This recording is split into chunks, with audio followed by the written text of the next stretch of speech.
Welcome back to Lovin Dubai show. We're now joined by a sand artist who broke a Guinness World Record for the largest sand image. He created a stunning 15,000 square meter piece honoring the royal family. Welcome to the show, Nathan Alpide. How are you doing? I'm very good, Casey. Thank you for having me here. Not at all. Yeah. Not at all. First of all, congratulations on your Guinness World Record. Yes.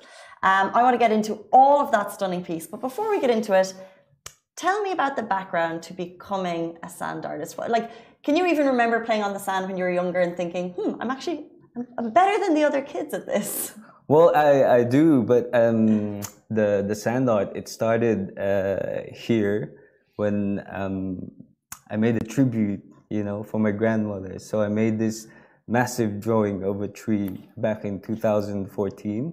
And it started from there, After doing that, I found that the process has this meditative nature to it. So Really? every time I'm off or I have time, I would go to the beach and create something, And So when you created the tree at first, what beach did you go to? And did you know that sand artists could become a kind of a job at that time, or were you just creating a tribute?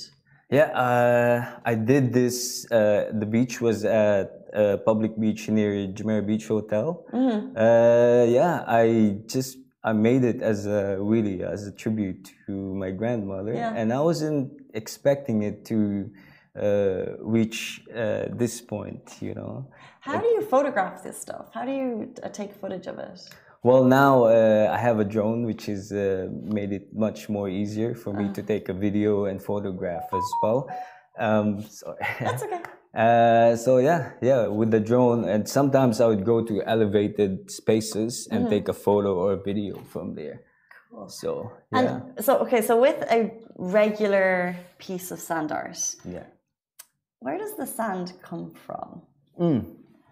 Well, Shahir and I were talking about this, and it's like you're on a beach, but do you actually have to take extra sand for something that's so huge? For when I do it on the beach, I do it mostly when the tide goes down. So when it's low tide, so the sand is still wet. So when I rake it, it creates that contrast.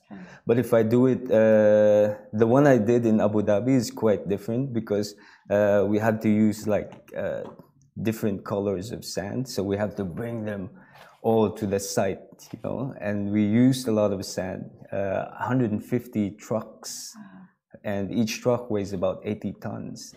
So let's jump into the world records. You created a tribute to the rulers of the UAE. First of all, tell us why.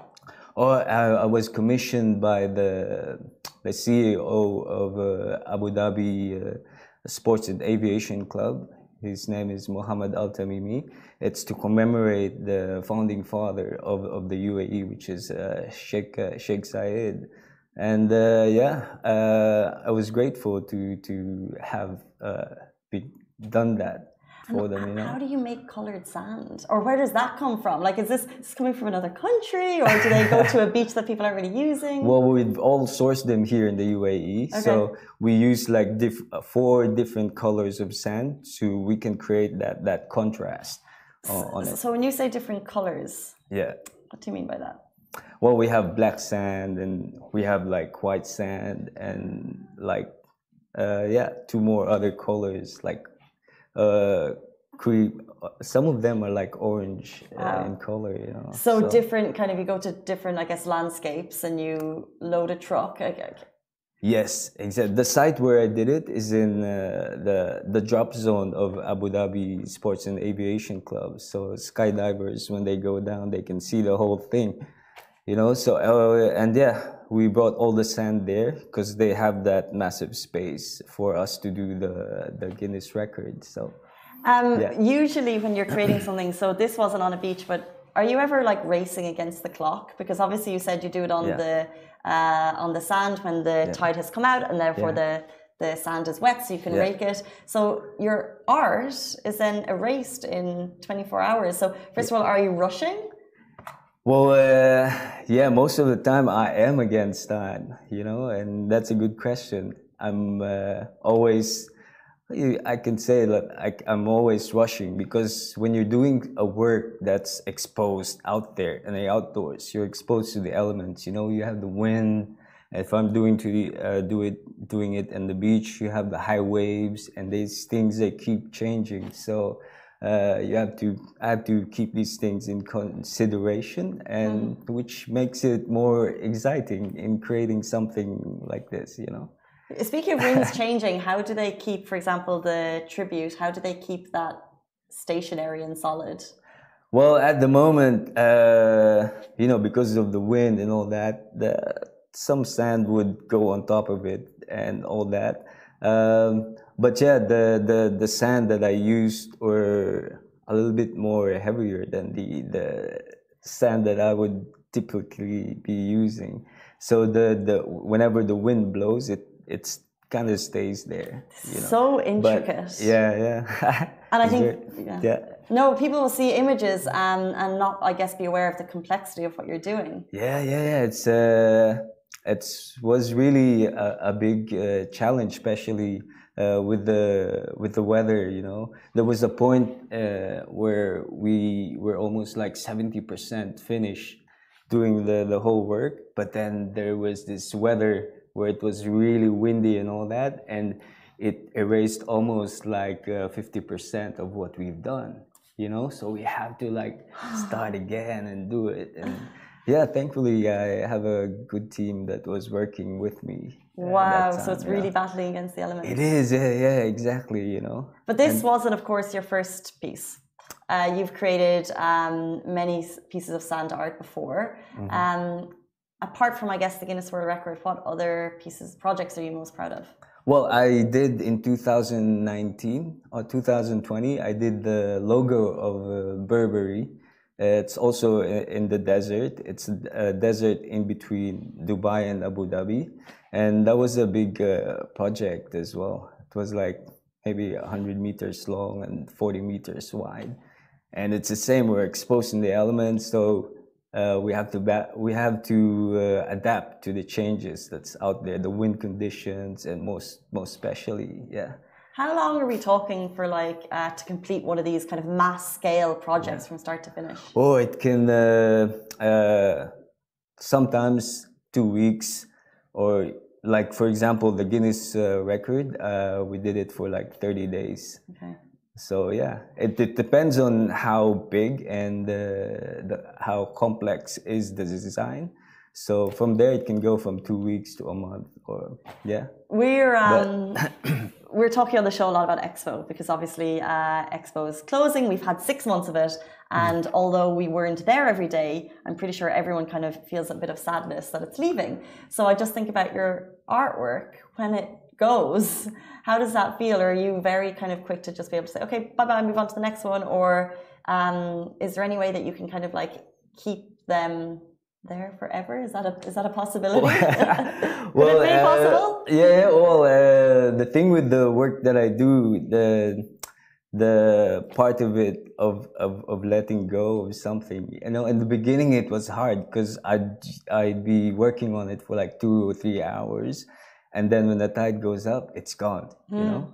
But I've learned to accept that, you know. So making the sand art teaches you to let go of things, you know. And you can apply this to some aspects of your life as well, you know. So life lessons. Yeah, exactly.